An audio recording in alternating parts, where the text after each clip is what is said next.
করিনি, তাই আমার জামাই ষষ্ঠী নেই। আমি তাই হাত গুটি।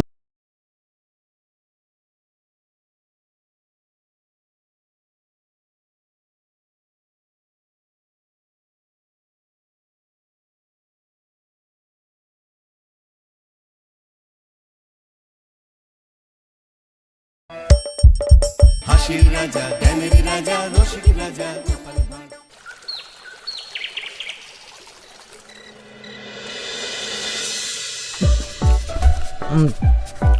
একটা সোনার আংটি, একটা ময়ূরপঙ্খী ধুতি, পাঞ্জাবির জন্য সোনার বোতাম। এই তুমি সেই বিকেল থেকে কি এত লেখাপড়া করছো বলো তো? চিঠি লিখছি। তা কাকে চিঠি লিখছো শুনি শুনি? আমার শাশুড়ি মাকে লিখছি গো গিন্নি। আমার মাকে হঠাৎ চিঠি লিখছো কেন? এক সপ্তাহ পরে তো জামাই ষষ্ঠী, তাই মন্ত্রীমশাই সব আবদারগুলো একে একে লিখে ফেলেছেন। তুমি আমার মায়ের কাছে আবার কি আবদার করছো বলো তো? বেশি কিছু না, ওই আমাকে চিঠি পাঠিয়ে নিমন্ত্রণ করতে হবে, তারপর সাদা ঘোড়ায় করে নিয়ে যেতে হবে আমাকে, 3 দিন আদর যত্ন করে খাওয়াতে হবে, সোনার আংটি, ময়ূরপঙ্খী ধুতি, সোনার বোতাম, গলার হার, এই সব উপহার দিতে হবে। তুমি কি পাগল হয়ে গেছো? আমার মায়ের কাছে এত কিছু হ্যাংলার মতন চাইছো কেন? দেখো গিন্নি, আমি তো কৃষ্ণনগরের মন্ত্রী, আমার তো একটা আভিজাত্য আছে। আমাকে এরকম রাজকীয় ভাবে নিমন্ত্রণ না করলে আমি এবারে মানবো না। আমার মা এসব পারবেন না। আমি ওই শুধু আম, লিচু, কাঁঠাল খেয়ে জামাই ষষ্ঠী কাটাতে পারবো না। তাহলে তোমাকে যেতে হবে না, আমি একাই চলে যাব। কি জামাই ছাড়া জামাই ষষ্ঠী? হ্যাঁ হ্যাঁ, আমি আগামীকাল সকালেই চলে যাব। এই পোড়া কপালের সংসারে যত কম থাকা যায় ততই ভালো।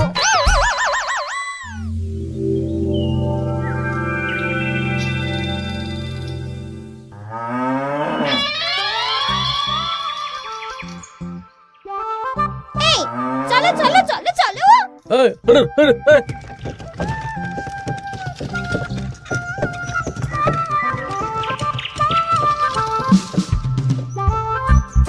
এটা আমার সাথে কি হলো রে বটা ঘটা? লোভে পাপ আর পাপে চাপ হয়ে গেল।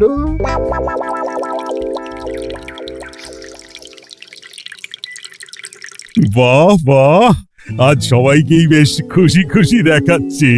সামনেই তো সবাই শ্বশুর বাড়ি খেতে যাবে, তাই মুখে এত হাসি খুশি ভাব মহারাজ। হ্যাঁ, পরের সপ্তাহেই তো জামাই ষষ্ঠী। তা মন্ত্রী, তোমার কি খবর? আমারও ভালোই খবর। তুমি এত চুপচাপ কেন? আমার জন্য তো আমার শাশুড়ি মা এলাহি আয়োজন করেন, এবারেও নিশ্চয়ই করছেন। কিন্তু গিন্নিমাকে যে দেখলাম আজকেই আপনার শ্বশুর বাড়ি চলে গেলেন, মুখটাও কেমন ভার ভার ছিল। আপনার সাথে ঝগড়া হয়েছে নাকি? না না, ঝগড়া কেন করতে যাব? আমি তো গিন্নির সাথে মিষ্টি সুরে কথা বলি। তা গোপাল, তোমার কি খবর? আমার আর কি মহারাজ, এখন তো আর আমি জামাই ষষ্ঠী যাই না, আমাদের নিজেদের মেয়ে জামাই আছে, তাদের নিয়েই ব্যস্ত থাকি। ও, তাই এবারে তারা আসছে তো? হ্যাঁ, আমার গিন্নি তো তাদের জন্য অনেক ভাবনা চিন্তা করে রেখেছে। ওই আম, কাঁঠাল, লিচু তো আছেই, তার সাথে ওই ইলিশ মাছ, কাতলা মাছ, 5 রকমের সবজি, 2 রকমের ডাল, আরো কত কি। বাবা বাবা, বেশ বেশ, তাহলে তোমাদের সবার জামাই ষষ্ঠীতে ছুটি থাকবে। সব কেনাকাটা করতে হবে তো।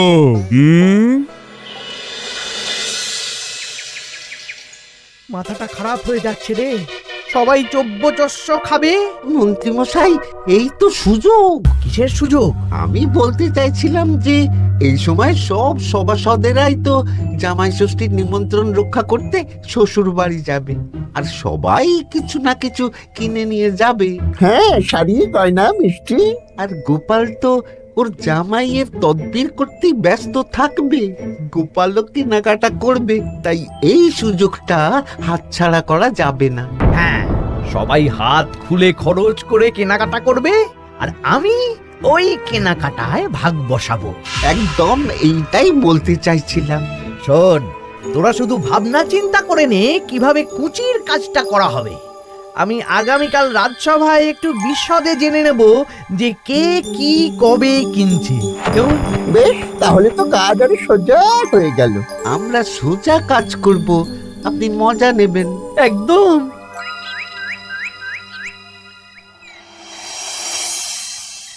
এই কি বলছি শোনো না, মুখ চলছে কান খোলা, বলে ফেলো। আমি আমাদের জামাইয়ের জন্য একটা আংটি আর মেয়ের জন্য একটা নাক ছাবি বায়না করে এসেছি। হ্যাঁ মানে মানে তুমি আগামীকাল সন্ধ্যাবেলা দাম মিটিয়ে দিয়ে ওগুলো নিয়ে আসবে, কেমন? ওরে বাবারে কি হলো গো? সাত সাত কি হলো?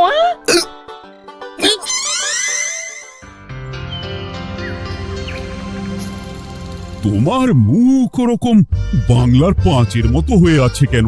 আর বলবেন না মহারাজ, গিন্নি আমাদের মেয়ে জামাইয়ের জন্য একটা আংটি আর একটা নাক ছাবি বায়না করে এসেছে। আজ সন্ধেবেলা আবার সেগুলো নিয়ে আসতে হবে। গোপাল তাই খরচের ভয়ে পাগল হয়ে যাচ্ছে। তো বাকিদের কেনাকাটা কত দূর? আমি ভাবছি ওই আগামীকাল দুপুরেই সব কেনাকাটা করে নেব। ওই শ্বশুর মশাইয়ের জন্য ধুতি, শাশুড়ি মায়ের জন্য ভালো শাড়ি, হ্যাঁ, আর তারপর ওই ফল মিষ্টি আরো অনেক কিছু, হ্যাঁ, সব কিনতে হবে। আমি তো ভাবছি আজকেই কিনে রাখবো, সন্ধেবেলা একটু যাওয়ার আছে। আমি তো বিয়ে করিনি, তাই আমার জামাই ষষ্ঠী নেই। আমি তাই হাত গুটিয়ে বসে থাকবো। আর বাকিদের? আমার মহারাজ, বুঝে গেছি তোমরা এখন থেকেই ব্যস্ত হয়ে পড়েছো। ঠিক আছে, তাহলে আমি এখনই ছুটি ঘোষণা করলাম।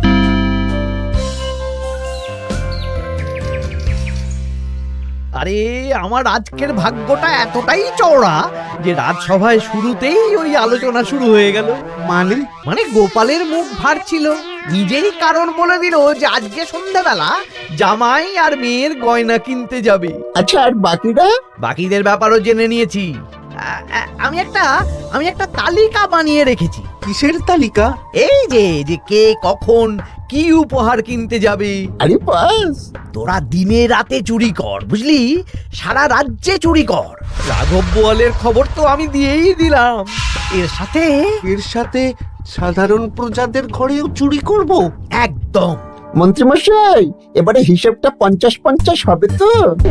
মানে ওই আমরা যা চুরি করে আনবো তার অর্ধেক আপনার আর অর্ধেক আমাদের। কারণ এবারে তো আর গিন্নিমা নেই, তাই আপনার খরচ নেই। এই তোরা কার সাথে কার তুলনা করছিস? আমি এই রাজ্যের মন্ত্রী, তোদের কাজ দিচ্ছি, এটাই তোদের অনেক ভাগ্যের ব্যাপার। হ্যাঁ না, হ্যাঁ, যা পাওয়া যাবে তার 80 ভাগ আমার আর 20 ভাগ তোদের। তোরা দুজনে ওই 10-10 করে নিস, যদি না পোষায় বলে দিস। আরে বাবারে, না ঠিক আছে, আপনার শর্তেই রাজি। তোরা চুরি করবি মুখ ঢেকে বা মুখে কালো রং করে, আর গায়ে হাতে তেল মেখে নিবি, ভুলিস না। আচ্ছা মন্ত্রী মশাই, মনে থাকবে। বুঝলে রানী, আমি সব সভাসদদের আজকে থেকেই জামাই ষষ্ঠীর ছুটি দিয়ে দিয়েছি। ভালোই করেছেন, চলুন না আমরাও আগামীকাল বেরিয়ে পড়ি। হ্যাঁ, তাহলে তো ভালোই হয়। সারা দিন রাত এত কাজের চাপ, এত হিসেব নিকেশ, কয়েকদিন একটু ঘুরে এলে মাথাটা হালকা হবে। তাহলে মহারাজ, আমি এখনই সব গুছিয়ে রাখতে বলছি, কাল সকাল সকাল বেরিয়ে পড়বো। বেশ বেশ, তাই করো, সেটাই ভালো হবে।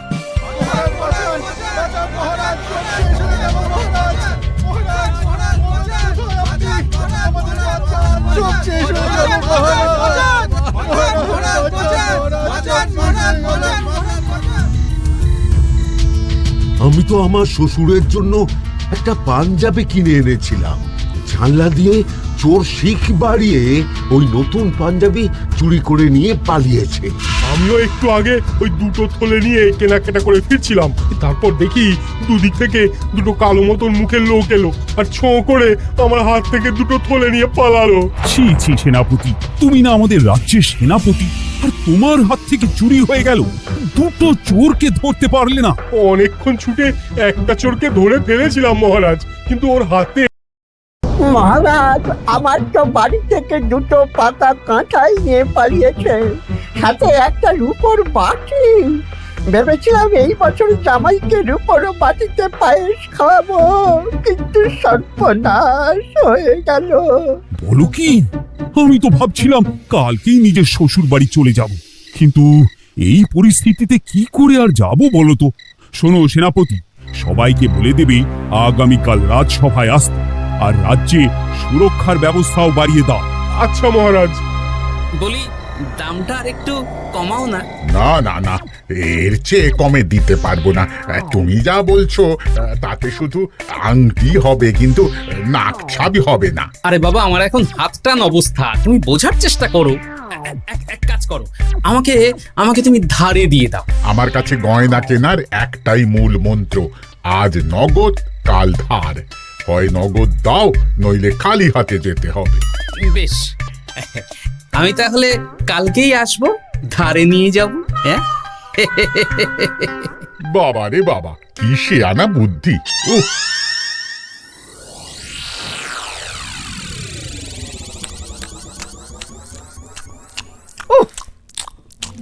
একেই বলে চুরি বিদ্যা বড় বিদ্যা, যদি না পড়ো ধরা। ধরা পড়লেই পড়তে হবে হাতে হাত করা। আজকে সন্ধ্যাবেলা তো গোপালের গয়না কিনতে যাওয়ার কথা ছিল, সেটার কি হলো? ধুর, ও যা কিপটে, ও বলছে ধারে গয়না দিন।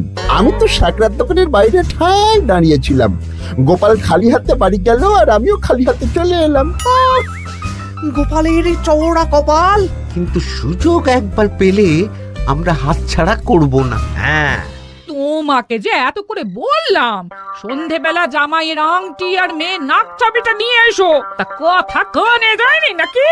ও শেখ রাজা দাম চাইলো, তা শুনেই আমার মাথা খারাপ হয়ে গেল। মানেটা কি? শেখরা বলেছে আজ নগদ কাল ধার, তাই আমি কালকে ধারে নিয়ে আসবো। ওহ, তোমাকে নিয়ে আর পারি না। হ্যাঁ, মেলা কথা না বলে খেতে দাও দেখি। দিচ্ছি। তা বলি, রাজ্যের খবর কিছু শুনেছো? হ্যাঁ, কি খবর? এই যে আজকে সন্ধেবেলায় অনেক জায়গায় চুরি হয়েছে। হ্যাঁ, বলো কি? হ্যাঁ গো হ্যাঁ, আগামীকাল তোমাদের রাজসভার ছুটি বাতিল। রাজবাড়ি থেকে লোক এসেছিল, জানিয়ে গেছে। ব্যাপারটা কি? বলছি হাত পা ধুয়ে নাও, খেতে বসো। বলছি দাঁড়াও।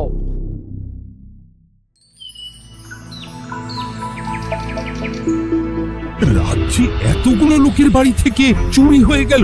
ভগবানের অশেষ করুণা মহারাজ, আমার বাড়ি থেকে এখনো চুরি হয়নি। হয়নি তো কি হয়েছে, হবে। তোমার বাড়িতেও চুরি হবে। বাবা, মন্ত্রীমশাই, আপনি কি আগে থেকেই জানেন নাকি যে আমার বাড়িতেও চুরি হবে? তা চোর কি আপনার মাস্তুতো ভাই নাকি? কি মন্ত্রী, তুমি কি চোরকে চেনো? সত্যি মন্ত্রীমশাই, আপনি চেনেন? ইয়ে না মানে এই চিনি না আসলে, ইয়ে করলাম, মানে আন্দাজ করলাম। কোন যুক্তিতে আন্দাজ করলেন মন্ত্রীমশাই? না আসলে যারা যারা এই বছর জামাই ষষ্ঠীতে যাচ্ছে বা জামাই আদরের আয়োজন করেছে, চোর বেছে বেছে তাদেরই চুরি করছে তো, তাই আর কি। ও, বুঝেছি। এটার সাথে মন্ত্রীমশাইয়ের একটা যোগ থাকলেও থাকতে পারে। আচ্ছা, যে জন্য তোমাদের ডাকা, তোমাদের যে দীর্ঘকালীন জামাই ষষ্ঠী উপলক্ষে ছুটি দিয়েছিলাম, সেটা বাতিল করে শুধুমাত্র জামাই ষষ্ঠীর আগের দিন থেকে জামাই ষষ্ঠীর পরের দিন পর্যন্ত ছুটি থাকবে। আচ্ছা মহারাজ। আর সবাই একটু সাবধানে থেকো, দিনকাল খুব খারাপ। মন্ত্রীমশাই অত জোর দিয়ে কেন বললেন কথাটা? ব্যাপারটা ভেবে চিনতে দেখতে হবে।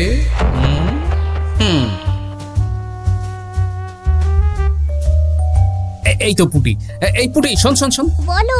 বলছি, তুই বাড়ি যাচ্ছিস তো? হ্যাঁ গো দাদু। শোন না, তোর বাবাকে একবার দুপুরবেলা আমার সাথে দেখা করতে বলিস তো। আচ্ছা দাদু, ঠিক আছে, আমি বলে দেব। বেশ, এই তাড়াতাড়ি আসতে বলিস, কিন্তু বেশি দেরি যেন না করে। ঠিক আছে গো দাদু, বলে দেব।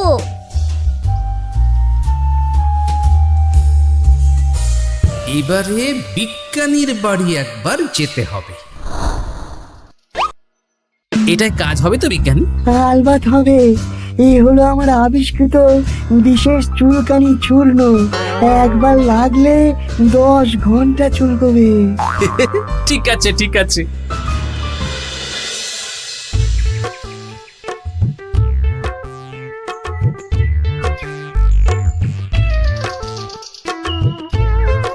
গোপাল দাদা, তুমি আমাকে ডেকেছো? হ্যাঁ শোনো পুটির বাবা, তোমাকে একটা কাজ করতে হবে। বলো কি কাজ? তুমি আজ বিকেলে আমাকে একটা বড় ঝুড়িতে সবজি দেবে। শুধু সবজি না, সবজির সাথে ওই ফল মূল মাছ সবকিছু টাটকা না হলেও চলবে। সেটা আবার কেন? সে পরে বলবো। আচ্ছা আচ্ছা গোপাল দাদা।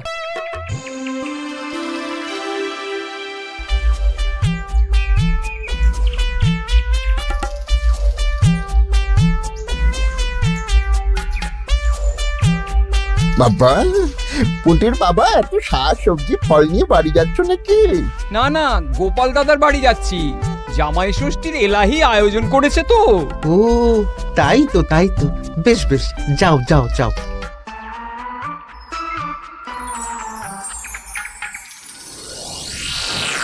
বলিস কি রে? হ্যাঁ, নিজের চোখে আমরা দেখে এলাম।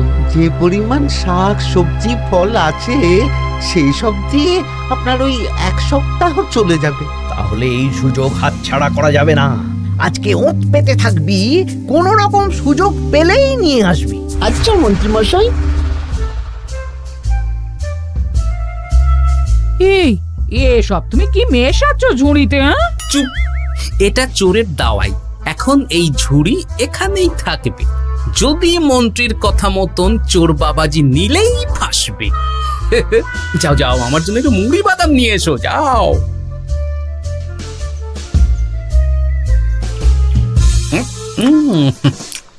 আহা, মুড়ির কি স্বাদ!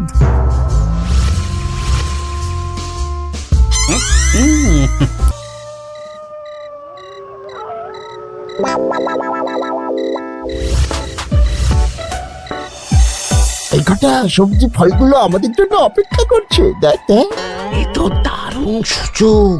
দরজা জানালা ভাঙার, শীত কাটার কোনো ব্যাপার নেই। ঠিক, তাহলে আর দেরি কেন, চল।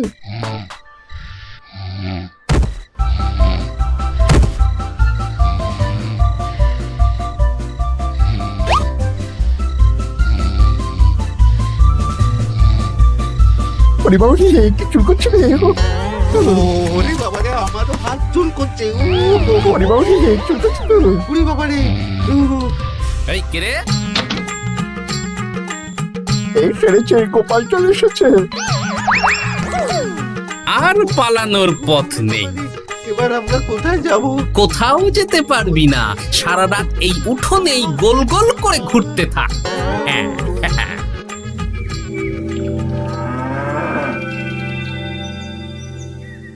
ও এখনো বেটারা এলো না। ওরা ধরা পড়ে গেল না তো? ধরা পড়ে আমার নাম বলেনি তো? না না, আজ আর রাজসভায় যাব না। বলবো বলবো আমার শরীর খারাপ, আমি চুরির কিচ্ছু জানি না। হ্যাঁ,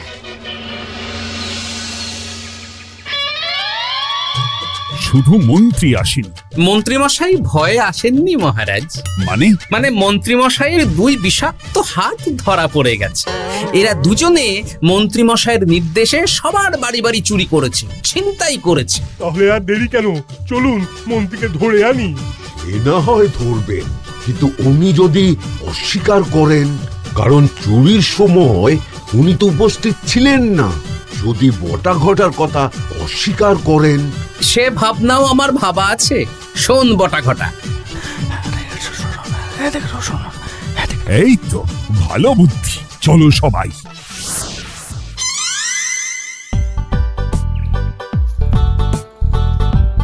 ও মন্ত্রী মশাই। আরে বটার গলা না? দাঁড়া, দরজা খুলছি। না না, খবরদার না, এখন দরজা খুলবেন না। আরে কেন? দরজা খুললে কি হবে?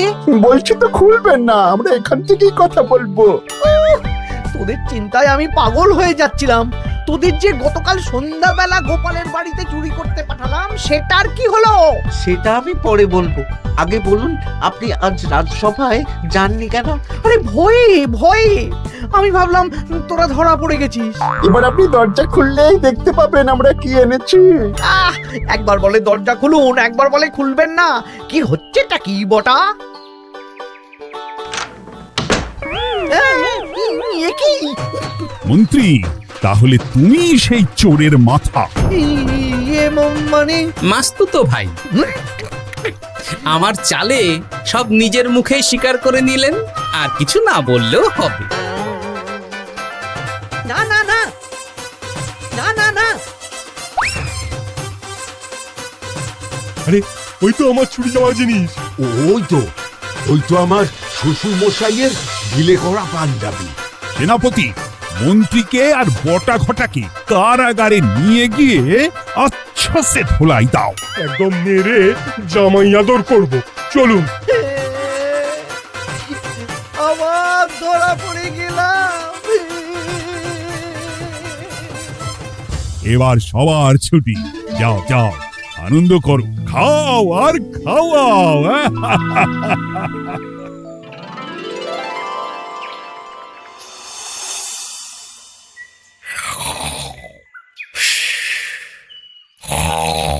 কি গো, বলি বেলা তো অনেক হলো, উঠবে তো নাকি? কাল সারা রাত যা ধকল গেছে, তাই একটু বেশি ঘুমিয়ে পড়েছিলাম। বলি ধকল আবার কি? দিব্যি তো ঘুমাচ্ছিলে। সেটা তুমি বুঝলে তো হয়েই যেত গিন্নি। আসলে সামনেই তো জামাই ষষ্ঠী, তার উপর তুমি যা আয়োজন করেছো, সেটার ধকলেই স্বপ্ন দেখছিলাম আর কি।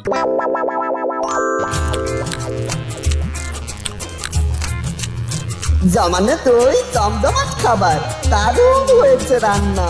জমজমাট জামাই ষষ্ঠী, শুরু হবে আমার কান্না। হাসির রাজা জ্ঞানের রাজা রসিক রাজা